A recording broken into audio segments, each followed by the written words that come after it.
इदं तु ते गुह्यतमं प्रवक्ष्यामि अनसूयवे। ज्ञानं विज्ञानसहितं यत् ज्ञात्वा मोक्ष्यसे शुभात्।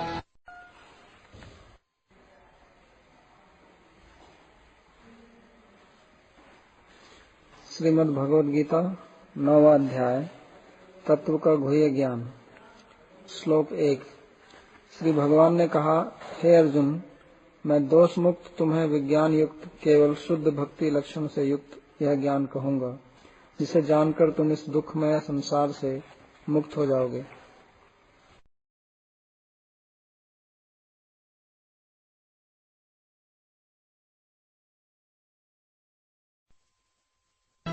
राजविद्या राजगुह्यम् पवित्रम् इदम् उत्तमम् प्रत्यक्षावगमम् धर्म्यम् सुसुखम् कर्तुम् अव्ययम्। श्लोक 2। यह ज्ञान सभी विद्याओं का राजा, गोपनीय विषयों का राजा, अतिशय पवित्र, प्रत्यक्ष, अनुभव योग्य, धर्म संगत, बिना कष्ट के साधित होने योग्य और सनातन है।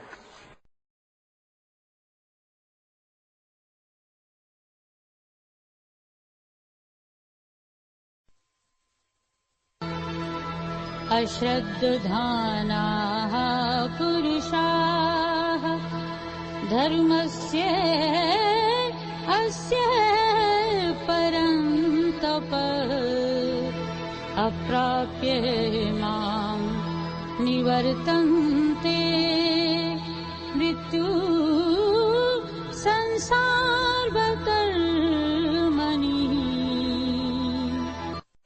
श्लोक 3। हे परंतप, मेरी भक्ति रूप इस धर्म के प्रति श्रद्धा विहीन व्यक्तिगण मुझे प्राप्त न होकर मृत्यु युक्त संसार पथ में भ्रमण करते रहते हैं।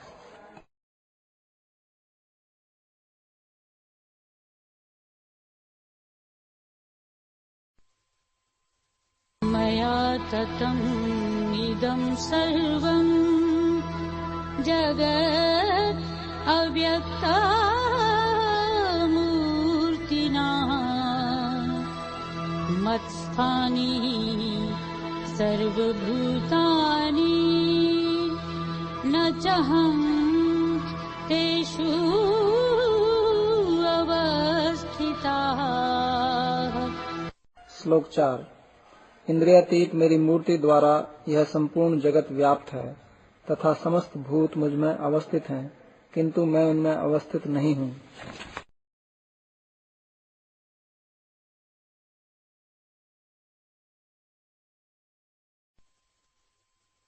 न च मत्स्थानि भूतानि पश्य मे योगम्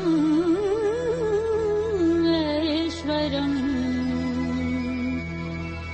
भूतभृत्तुना च भूतस्थाः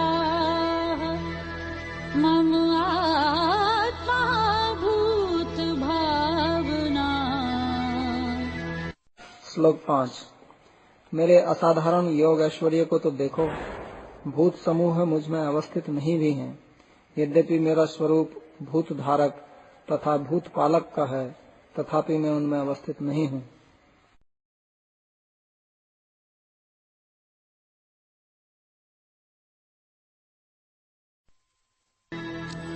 यथाकाश स्थितः नित्यम् वायु सर्वत्र गामः तथा सर्वाणि भूतानि मत्स्थानीति उपधारया। श्लोक 6। जिस प्रकार सर्वव्यापी तथा अपरिसीम होने पर भी वायु सदा ही आकाश में स्थित है, उसी प्रकार समस्त भूत मुझ में अवस्थित हैं, ऐसा जानो।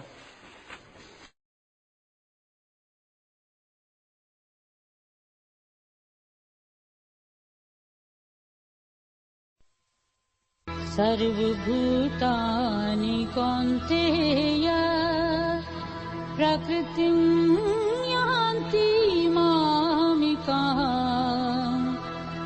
कल्पक्षये पुनः तानि कल्पादौ विसृजाम्यहम्।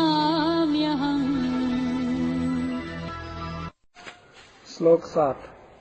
हे कौन्तेय, प्रलय काल में समस्त भूत मेरी प्रकृति में लीन हो जाते हैं तथा पुनः सृष्टि काल में मैं उन्हीं सभी का विशेष भाव से सृजन करता हूँ।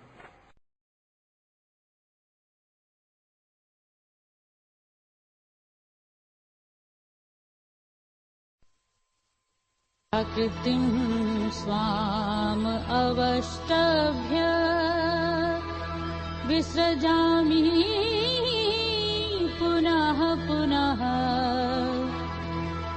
भूतग्रामम् इमं कृत्स्नम् अवशं प्रकृतेः वशात्। श्लोक 8। अपनी त्रिगुणात्मिका प्रकृति का आश्रय कर मैं प्राचीन स्वभाववश कर्मादि के परतंत्र इस समग्र भूत समूह की पुनः पुनः सृष्टि करता हूँ।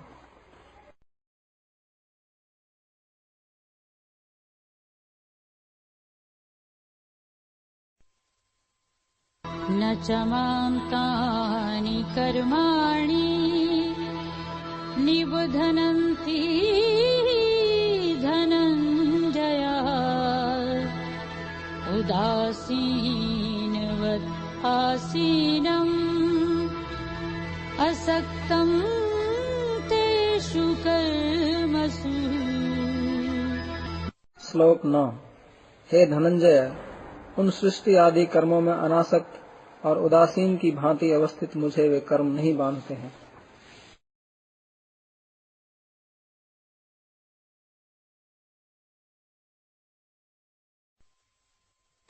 अध्यक्षेण प्रकृति सूयते सचराचरम् हेतुनानेन कौन्तेय जगत् विपरिवर्तते। श्लोक 10। हे कौन्तेय, मेरी अध्यक्षता में बहिरंगा प्रकृति या माया शक्ति चर अचर सहित संपूर्ण जगत को प्रसव करती है। इसी कारण से यह जगत पुनः पुनः परिवर्तित होता है।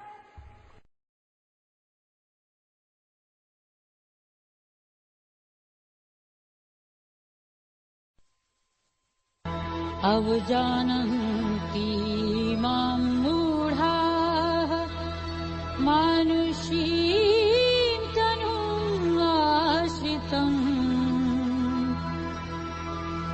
परं भावम् अजानन्ताः मम भूत महेश्वरम्। श्लोक 11। मूर्ख व्यक्ति मनुष्याकृति श्री विग्रह आश्रित मेरे परम भाव को न जानकर माइक मनुष्य बुद्धि से भूत समुदाय के महान ईश्वर मेरे प्रति अवज्ञा करते हैं।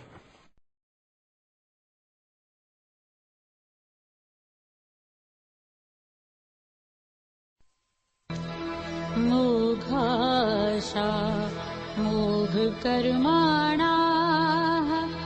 मोघज्ञानाः विचेतसः राक्षसीम् आसुरीं चैव प्रकृतिं मोहिनीं श्रिताः। श्लोक 12। वे निष्फल आशा, निष्फल कर्म और निष्फल ज्ञान वाले विक्षिप्त चित्त होकर मोहिनी, तामसी और राजसी प्रकृति के ही आश्रित होते हैं।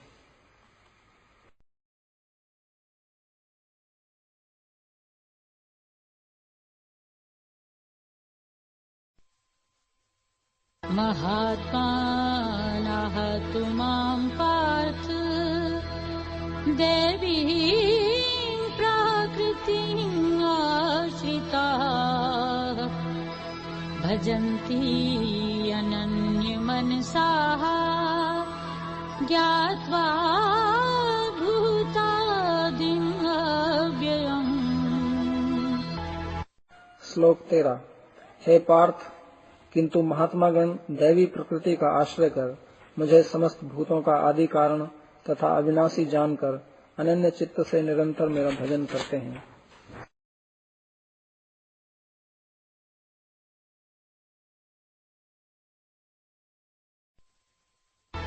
सततं कीर्तयन्तः मां यतन्तः च दृढव्रताः नमस्यन्तः च मां भक्त्या नित्ययुक्ता उपासते। श्लोक 14।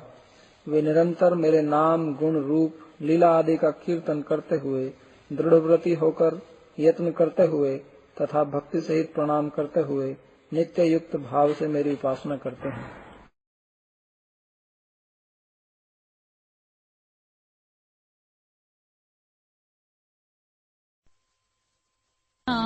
यज्ञेन च अन्ये यजन्तः मामुपासते एकत्वेन पृथक्त्वेन बहुधा विश्वतो मुखम्। श्लोक 15। अन्य कोई ज्ञान यज्ञ से यजन करते हुए, कोई अभेद भाव से, कोई पृथक भाव से, कोई नाना देवता रूप से और कोई सर्वात्मक भाव से मेरी उपासना करते हैं।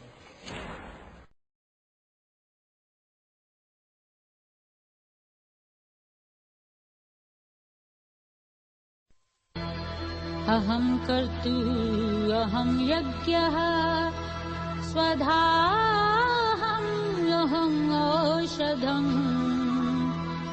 मन्त्राहं अहम् एव आज्यम् अहम् अग्नि अहम् हुतम्।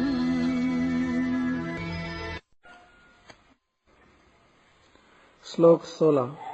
हे अर्जुन, मैं अग्निष्टोमादि श्रौत कर्म हूँ, वैश्व देवादि स्मार्त कर्म हूँ, मैं श्राद्ध का अन्न हूँ, मैं औषधि हूँ, मैं मंत्र हूँ, मैं घृत हूँ, मैं अग्नि हूँ, मैं होम हूँ।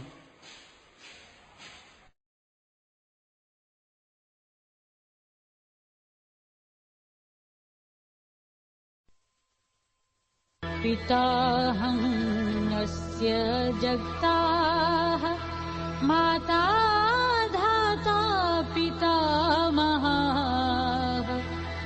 वेद्यं पवित्रम् ओंकाराः शिक्षाम यजुः एव च।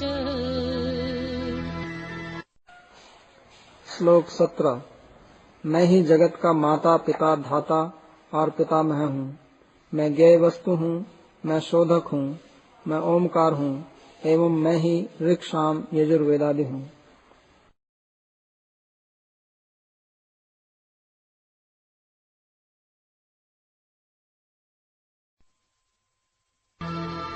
गति भर्ता प्रभु साक्षी निवासः शरणं सुहीत् प्रभवः प्रलयः स्थानं निधानं बीजम् अव्ययम्। श्लोक 18। मैं सबकी कर्म फल रूप गति, भर्ता, प्रभु, साक्षी, निवास, शरण, सुहित, सृष्टि, स्थिति तथा लय क्रिया हूँ। मैं आधार एवं अव्यय बीज हूँ।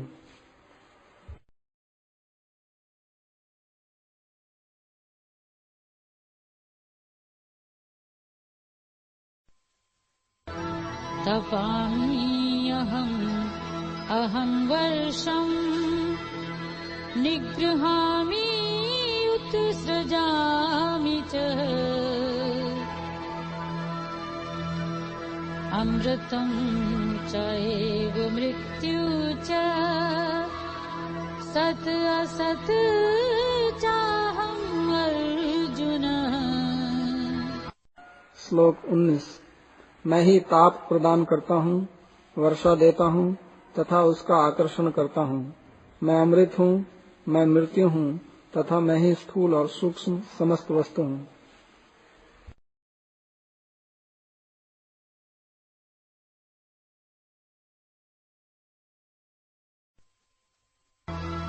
त्रैविद्या माम सोमपाः पूतपापाय इष्टधा स्वर्गतिं प्रार्थयन्ते ते पुण्यं आसाद्या श्रेन्द्रलोकम् अशनन्ति दिव्यान् दिवि देव भोगान्। श्लोक 20। त्रिवेदोक्त सकाम कर्म परायण व्यक्तिगण यज्ञों के द्वारा मेरी पूजा कर, यज्ञ के अवशिष्ट सोमरस का पान कर, निष्पाप होकर स्वर्ग गमन की प्रार्थना करते हैं। पुण्य फल के रूप में इंद्रलोक को प्राप्त कर वे दिव्य देव भोग्य भोगों का उपभोग करते हैं।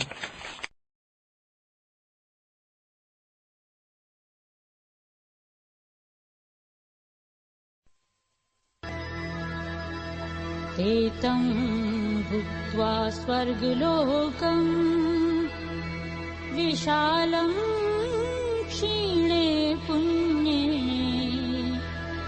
मृत्युलोकं विशन्ति एवं त्रैधर्मम् अनुप्रपन्नाः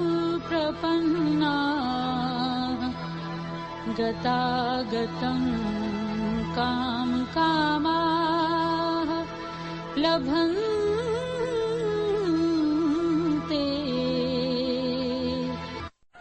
श्लोक 21।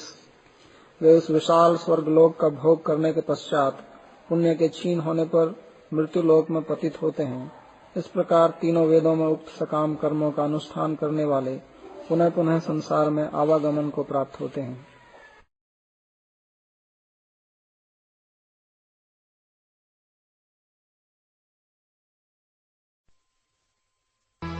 अनन्याः चिन्तयन्तः माम् ये जनाः पर्युपासते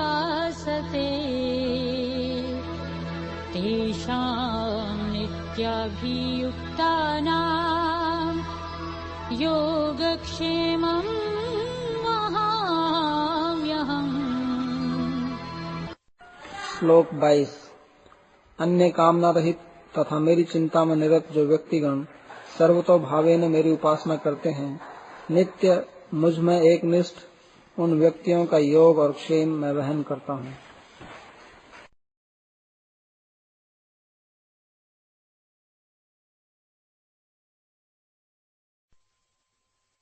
येऽपि अन्यदेवताः भक्ताः यजन्ते श्रद्धयान्विताः तेऽपि मामेव कौन्तेय यजन्ति अविधिपूर्वकम्। श्लोक 23। हे कौन्तेय, जो लोग श्रद्धा पूर्वक अन्य देवताओं की आराधना करते हैं वे भी अविधि पूर्वक मेरी ही आराधना करते हैं।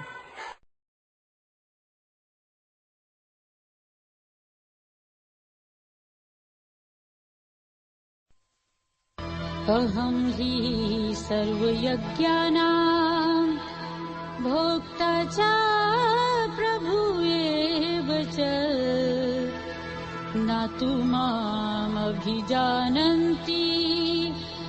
तत्त्वेन अतः च्यवन्ति ते। श्लोक 24। क्योंकि मैं ही समस्त यज्ञों का भोक्ता तथा प्रभु हूँ, किंतु वे लोग मुझे स्वरूपतः नहीं जानते हैं, अतः वे संसार में प्रत्यावर्तन करते हैं।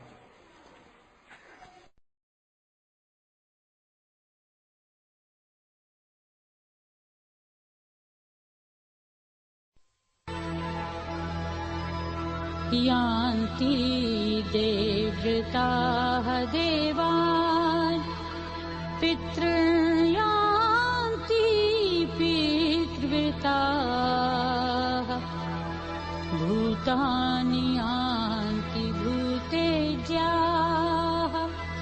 यान्ति मद्याजिनापि माम्। श्लोक 25। देव पूजक गण देवलोक को प्राप्त होते हैं, पितृ पूजक गण पितृलोक को प्राप्त होते हैं, भूत पूजक गण भूतलोक को प्राप्त होते हैं, और मेरी पूजा करने वाले मुझे ही प्राप्त होते हैं।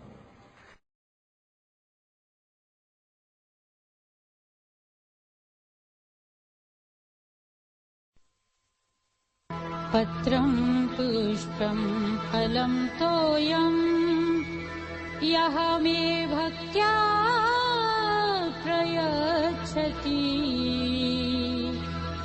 ततहं भक्त्युपहृतम् अश्नामि प्रयतात्मना। श्लोक 26। जो भक्ति पूर्वक मुझे पत्र पुष्प फलादि प्रदान करते हैं, मैं उन शुद्ध चित्त भक्तों के द्वारा भक्ति पूर्वक प्रदत्त उन समस्त वस्तुओं को ग्रहण करता हूँ।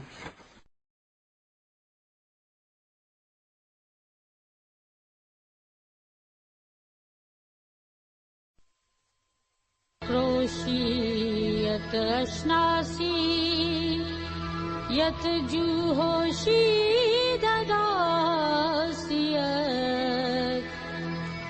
यत तपस्यसि कौन्तेय तत् कुरुष्व मदर्पणम्। श्लोक 27। हे कौन्तेय, तुम जो भी कर्म का अनुष्ठान करते हो, जो कुछ भोजन करते हो, जो होम करते हो, जो भी दान करते हो तथा जो भी तप करते हो, उन सबको मुझे समर्पण करो।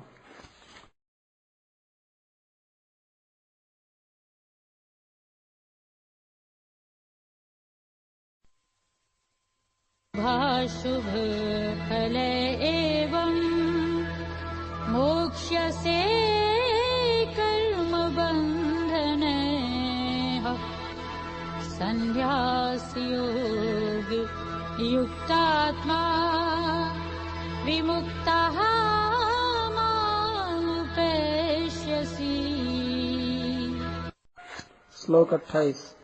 इस प्रकार तुम शुभ तथा अशुभ फल रूप कर्म बंधन से मुक्त होोगे तथा कर्म फल त्याग रूप योग से युक्त होकर मुक्त गण में विशिष्ट होकर मुझे प्राप्त होोगे।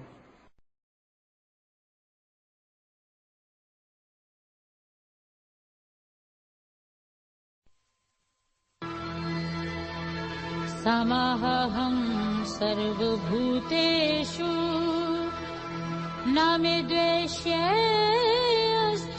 न प्रियः ये भजन्ति तु मां भक्त्या मयि तेषु चापि अहम्।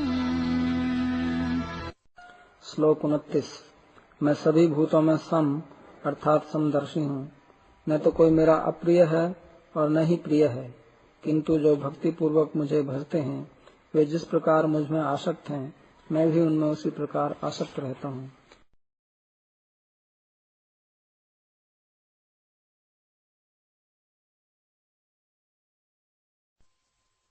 चेत सुदुराचारः भजते मामनन्यभाक् साधुहाय समन्तव्याः समयक व्यवस्थिः सः। श्लोक 30। यदि सुदुराचारी व्यक्ति भी अनन्य भजन परायण होकर मेरा भजन करता है तो वह भी साधु ही मानने योग्य है, क्योंकि वह मेरी भक्ति में निश्चय आत्मिका बुद्धि वाला है।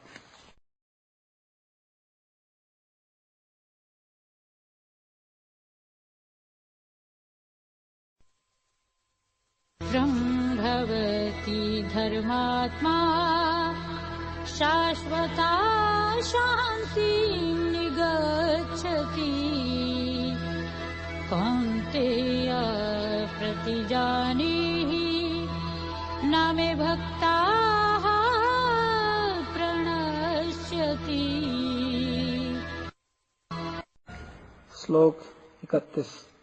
वह शीघ्र ही धर्मात्मा होकर शाश्वत शांति प्राप्त करता है। हे कौन्तेय, यह प्रतिज्ञा कर लो कि मेरा भक्त कभी नष्ट नहीं होता है।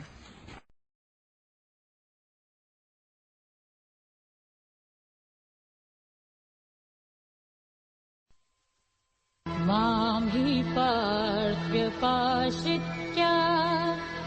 येऽपि स्युः पापयोनयः स्त्रियः वैश्याः तथा शूद्राः तेऽपि यान्ति परां गतिम्। श्लोक 32। हे पार्थ, अधम कुल में उत्पन्न स्त्री, वैश्य, शूद्र आदि जो भी हों, वे मेरा आश्रय ग्रहण कर उत्तम गति को प्राप्त करते हैं।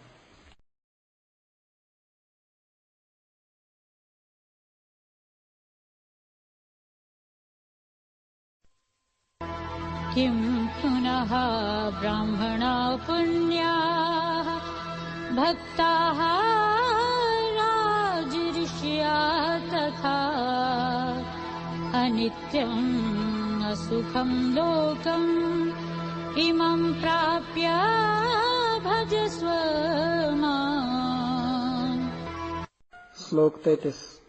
सदाचार संपन्न ब्राह्मण गण एवं भक्त राजर्षि गण परागति प्राप्त करेंगे, इसमें क्या संदेह है। अतएव इस अनित्य और दुखपूर्ण मनुष्य लोक को प्राप्त कर तुम मेरा भजन करो।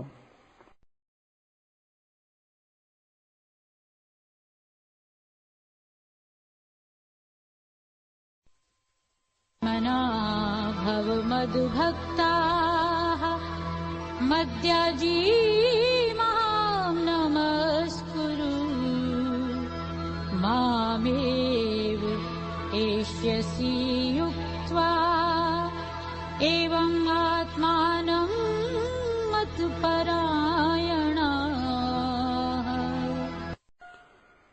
श्लोक 34।